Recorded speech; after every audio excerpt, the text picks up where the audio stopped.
Hello and welcome to my interview series. I'm Petra Mayer and I'm the CEO and Senior Consultant at Petra Mayer and Associates Consulting. And I offer services in the area of learning and development consulting, but also in the area of overall workplace culture consulting.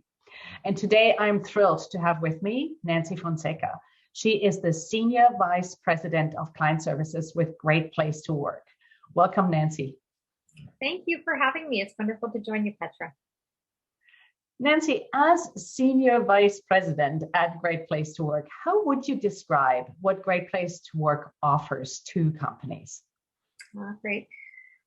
So Great Place to Work really focuses on helping organizations drive value from their culture. So it's really the opportunity for them to be able to listen to their employees in a unique way, to understand how that listening then drives data that they can use to drive their culture and to drive their business performance. And we really look to couple that data with recognition. So helping organizations that are incredible workplaces to really be able to drive public recognition and share their success with community at large. Mm-hmm. So what I'm hearing is kind of the focus on the data and the focus on the recognition. Why is this so important for companies to consider? It's actually quite critical. So the data really helps them to understand how they can maximize human potential. So how do we take the employee pool that we have and really use them to the best of their ability so that they are fulfilled and enjoy and appreciate the experience that they are having at work, and that the organization is really able to thrive using all of that talent that they have. It's also critical in the sense that when you're able to share with community or the population the incredible culture that you have, this goes straight to your employer brand. And that means your talent acquisition pipeline, and you're highly effective in how you are able to acquire talent, the type of talent that you acquire. So it's really mixing those two things, the data that drives the organization, and then being able to use that data and share it with everyone in order for your employer brand to really be leveraged effectively, and you're able to bring in the best and most effective talent for you. So you're talking a lot about employer brand, and my background is more in the marketing side. So we talk about branding more in a different way. We talk about branding from a perspective of how we present ourselves, how we present our positioning. So tell me a little bit, like in a short description, what is employer brand? So if you think of employer brand in this context, it's really about looking to hire people that suit the environment that you have and that will be thriving in the environment that you have. Sometimes we can find people that have a particular skill set that we need, but the fit isn't quite there. And we don't realize that because maybe we put out a job description, but we didn't really align that job description with the environment that we have in the organization. So we need to bring those two things together so that when talent comes to us, they understand not only the role that they will play in the organization, but the environment that they will be in, so that they can understand whether this is an environment where they, will thrive, or they believe they'll thrive, or if it's perhaps not quite the right fit for them. A perfect example is, a person that works in a 50,000 employee bank may be highly effective in that environment. Take that same person and maybe that same function, put them into a smaller, medium-sized business, and maybe it won't feel quite the same way. Maybe that's not really the structure where that person is going to thrive. So you want to make sure that when we're looking for talent, that we're really bringing those two pieces together. So it's not only the skills and the culture that maybe their immediate team needs, but the brand that the whole employer is putting out to community. So we want all of those things to be aligned, and the data that Great Place to Work shares back with clients really helps them to be able to do that. Oh, awesome explanation. So now I'm drawn between going down the data route first or the recognition route first. But let's go down in the recognition route, given my marketing background. So we talked about recognition. You talked about, you need to be known. You're building up an employer brand, and for talent acquisition, for talent who is seeking to find new jobs, if they get a sense of the employer brand, then they are more likely to find a job that is really good fit for them, which I suppose has benefits not only for that talent who is seeking a new job. So talking about recognition for a great place to work, how does being recognized as a great place to work then affect the bottom line of that organization? Yeah, it's critical. So there are so many organizations that really understand the power of having a third party look at your employee experience, look at your culture, assess it, and then being able to have that sort of third party stamp that says, yes, you meet this criteria. So Great Place to Work is really the gold standard. It's a global organization. We have very strict criteria that we use for defining who is or which organization is Great Place to Work certified, and then which organization is able to be recognized far beyond that. So the criteria is internationally recognized, and it is critical that organizations use this in order to distinguish themselves really from the herd. In this case, when you're fighting for talent, when you want to make sure you find people that are aligned to your values, to your mission, this is one of the ways to be able to identify right away that culture really matters to you and that you are ready to listen to employees, and that there has been an evaluation done of your workplace and you meet the criteria to be recognized as a certified Great Place to Work, and potentially far beyond that. So the recognition is really, championing the fact that the organization has put lots of effort into culture. They didn't become a recognized organization. They didn't create this incredible culture by accident. They went out of their way. It was intentional. You worked at it. And now it's the time for those organizations to really celebrate and let everybody know about how great they are. This is one way to be able to really be recognized for being incredible. And you were talking about the gold standard. You were talking about this is globally a standard that is recognized. So how does Great Place to Work certification differ from other company standards that are available to companies? Absolutely.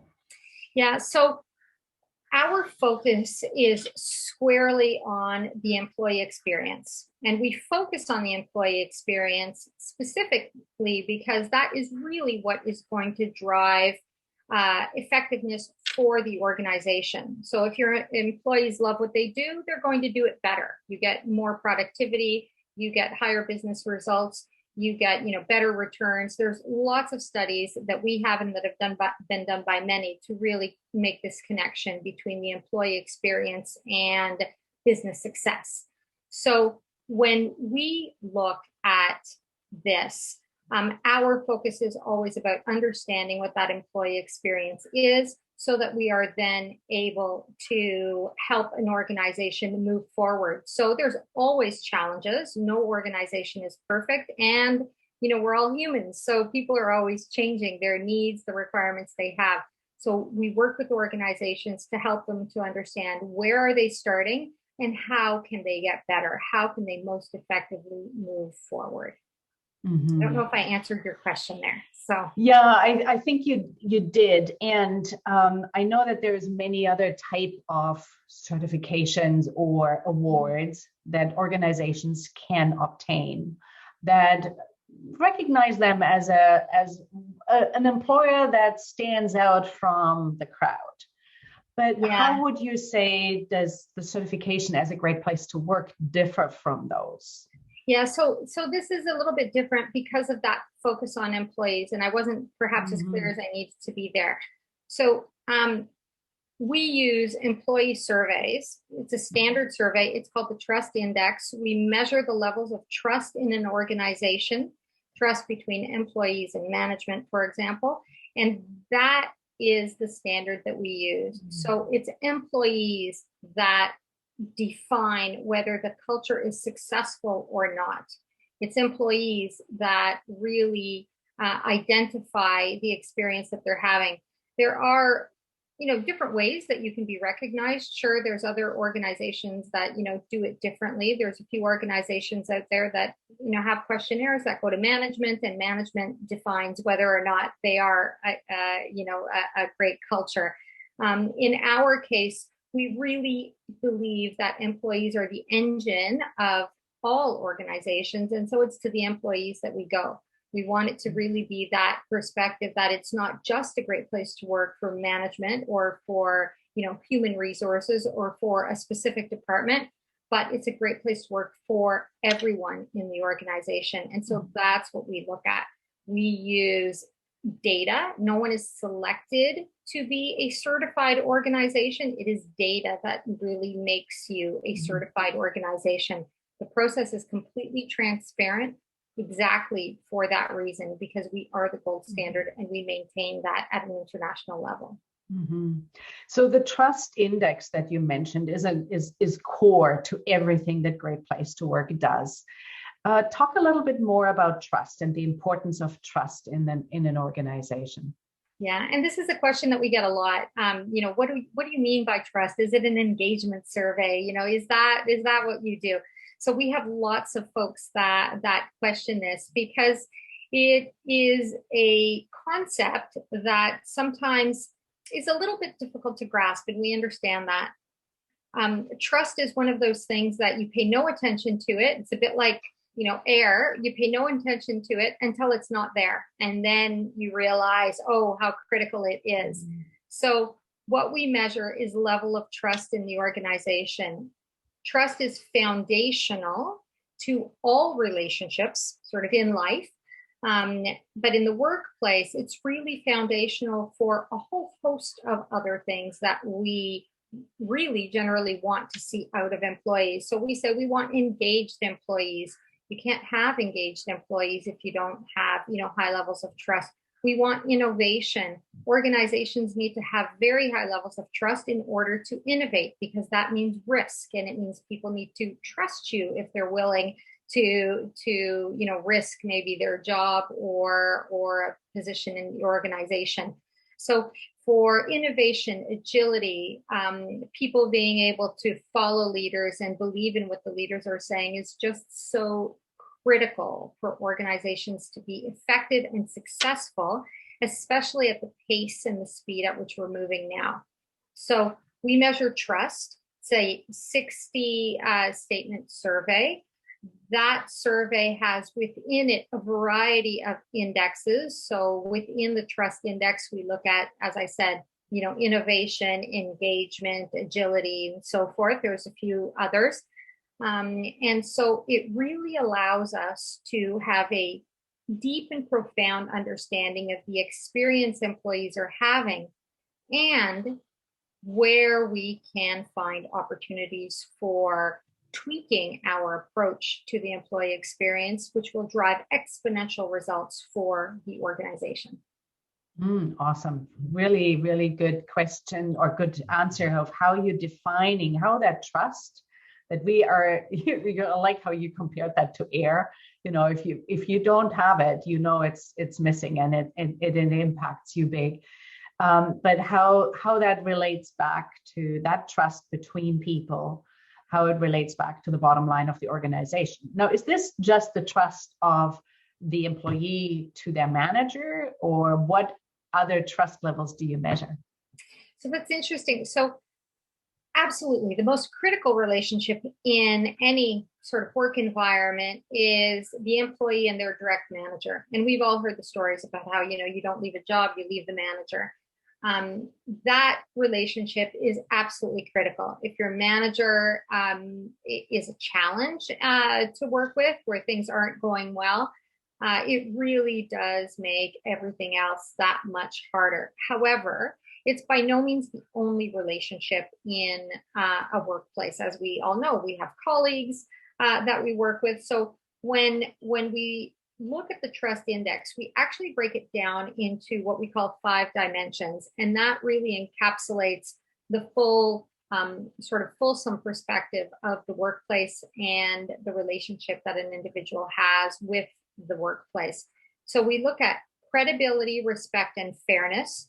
Those 3, it's a little bit more complex than that, but essentially those 3 are critical, and those are all about me as an employee and my manager or management, so the organization as a whole. But those are only part of the story, because we have another 2 aspects which are also critical. Camaraderie. So, do we have fun here? Do I have friends here? Does it feel like family? Am I in this boat alone, or am I, all together as a team? Are we in it together? And what that feels like when you've had it, or when you've had it taken away, you realize exactly what that feels like, that real strong sense of camaraderie amongst colleagues or peers or coworkers in an organization. And then the last piece that we dive fairly deeply into really has to do with pride. And yes, it's pride in the organization and what the organization contributes to community. But there's another aspect that's really important here, which is pride in my job. So pride in, as an employee, what I do, how I contribute to my team, to my organization, and really having that sense of fulfillment through the work that I do. Doesn't mean we're happy all the time with everything that we do, but at the end of the day, are you really feeling good about what you contribute? And that is, sort of a rounding off of the workplace experience, because it can all be great, but if one of those are really falling terribly short, it creates a very real challenge for the individual to really give their personal best. And ultimately, that's what we want. We want people to do their personal best. As you were speaking, it was like a film that went by with all my various career experiences of high trust, low trust, trust to the manager, trust to the colleagues, all that kind of stuff. I think everybody who's listening to this is probably experiencing that to some extent. We all can remember a time where we felt great trust, great camaraderie. And then we also probably remember some times where that wasn't there. And the difference is tremendous. Yeah. Impacts us. Yeah, sometimes we don't know exactly what it is or why it is. Sometimes it takes a little bit, but it's something that you experience very often, very acutely. And it either heightens or diminishes sort of the experience that you're having. And that's really what we're able to measure is that trust level in the organization. So it enables us to use data to help management really understand what's happening in the organization, and how do we get below the obvious things that we might look at in order to be able to either make real change or even better leverage some of the strengths we have. Sometimes we have, we focus on the opportunities that might exist out there, but at Great Place to Work, part of our philosophy is really double down on your strengths. So when we provide data back to clients, and Petra, I know in your work, you certainly would look at this also, really look at where you're strong and figure out how you can take that, do more of it, and maybe leverage it to help with some of those opportunity areas. So really focusing in on the positive and being able to use that to drive the change or the effectiveness that you're looking for. Mm-hmm. Yeah.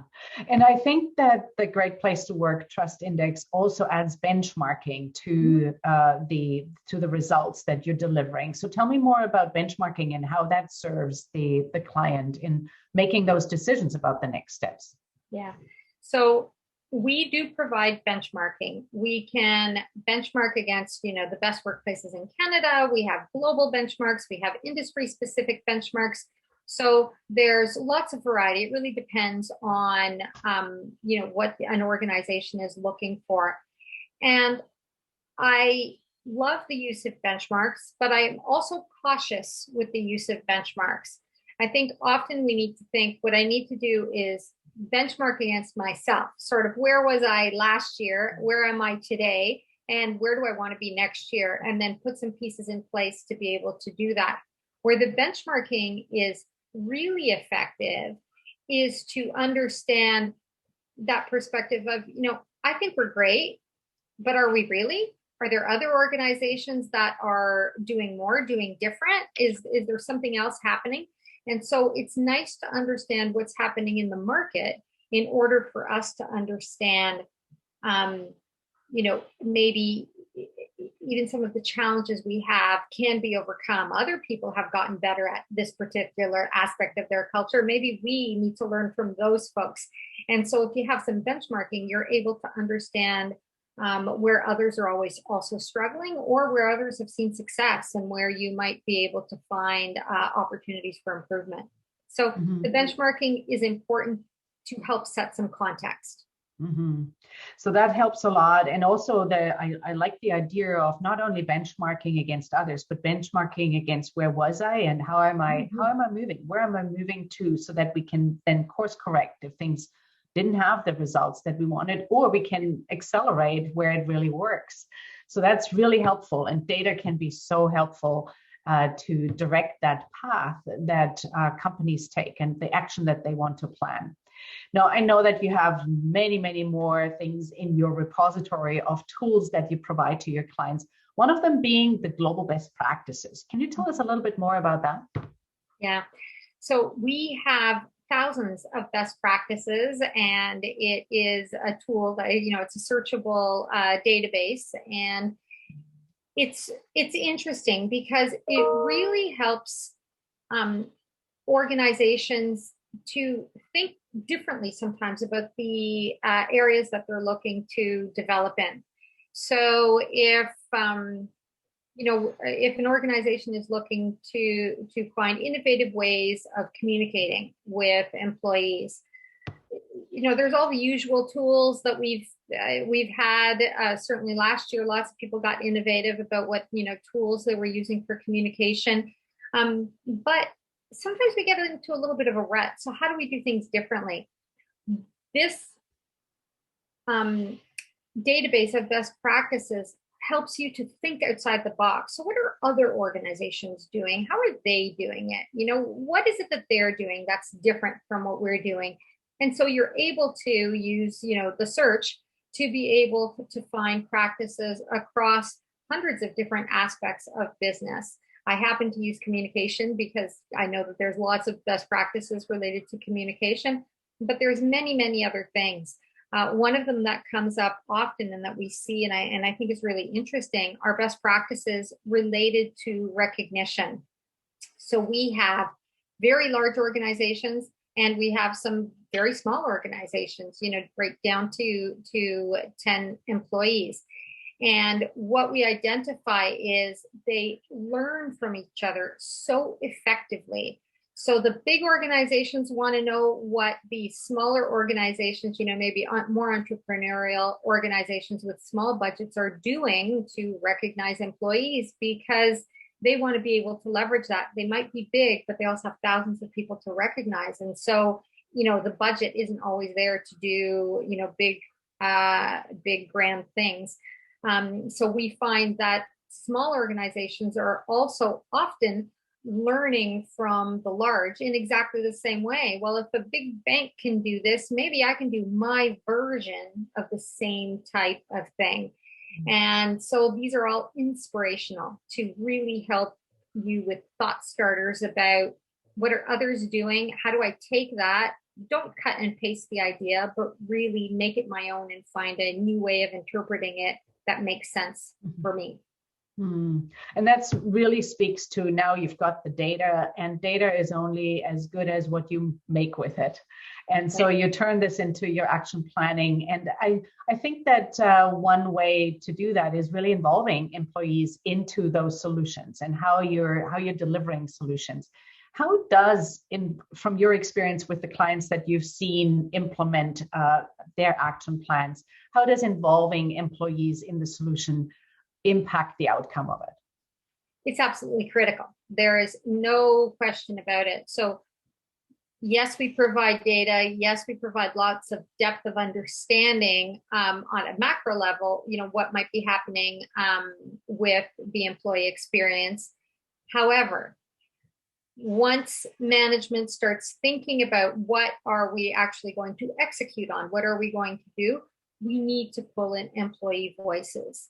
It is critical that employees feel like they are part of the solution. They are expected to be part of the solution, after someone's decided whatever that policy is. So we need to pull them in much, much earlier. This is one thing that I think, 90% of organizations could probably improve upon, pulling employees in much earlier to have them work through how to get to the next level of whatever it is they're trying to reach to. It is fundamental. After all, they are the people that are going to be living with whichever, policy or plan or program we decide we want to move forward with. And whose employee experience we want to adapt. So that then ultimately has that impact. So coming back to how we started off on the employer brand, because they will also talk about this business in a different way. Nancy, I know that time is coming to an end that we have together. So what is one thing to wrap up? What is one thing that you would want our listeners to know about Great Place to Work? Yeah. Great Place to Work really focuses a lot on data, and we focus on the best workplaces. And yes, we want, all organizations to be certified, but that's sort of the part that everyone talks about when we talk about our organization. But you don't often hear us publicly talking about all the hundreds of organizations that are on the journey to become certified and are on the journey to become great. So we work with wonderful organizations, and some of them sort of have arrived, if you will. They've got great cultures, but we have hundreds more that are chipping away slowly but surely. And sometimes it takes years. I've got lots of more stories I could share with you if we had more time, but it takes a long time.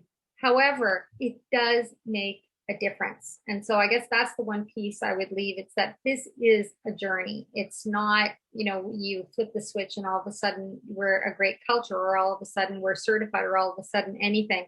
We're talking about people, and people take time to adapt to things. And it's a journey that organizations are on. And if you include the employee population, then I think you will be much, much more successful on that journey. And I know that you, Petra, as an accredited professional and in your role, you mix those two things together really effectively. So it's this use of data in order to help us map out the journey that we need, and then plotting the path for where employees are going to engage and what those next steps are, that action planning, the focus groups, and all that other work that needs to get done. But in your managing of that path and that journey for organizations, there's huge upside for the business. So there's a reason why people do this, right? It's not just for the logo. It really is because it impacts the bottom line. Yeah, and I love what you're saying there, because ultimately it is a journey. It's not something that happens immediately. And that again speaks towards what you were talking about earlier, the gold standard, the effect that Great Place to Work really is based on what the employees are saying about the organization, not what, maybe an external party is saying or what management is saying, for that matter. So it is based on the employee experience and based on the trust that you as an organization have created in the business. Nancy, I want to thank you very much for your time today, for sharing with the audience about Great Place to Work, about both sides, the data side as well as the certification side and the recognition through that. And for anybody who is listening today and wants to know more about Great Place to Work, please do reach out to me as an accredited professional. Nancy mentioned that. I have the direct link to Nancy and her team, and I can also help you through action planning so that we can get you onto that journey to become certified as a Great Place to Work. And we would love to see you there. We would love to see the Great Place to Work logo on your website, and do that soon. Thank you so much, Nancy, for your time. Thanks. Take care. Bye-bye.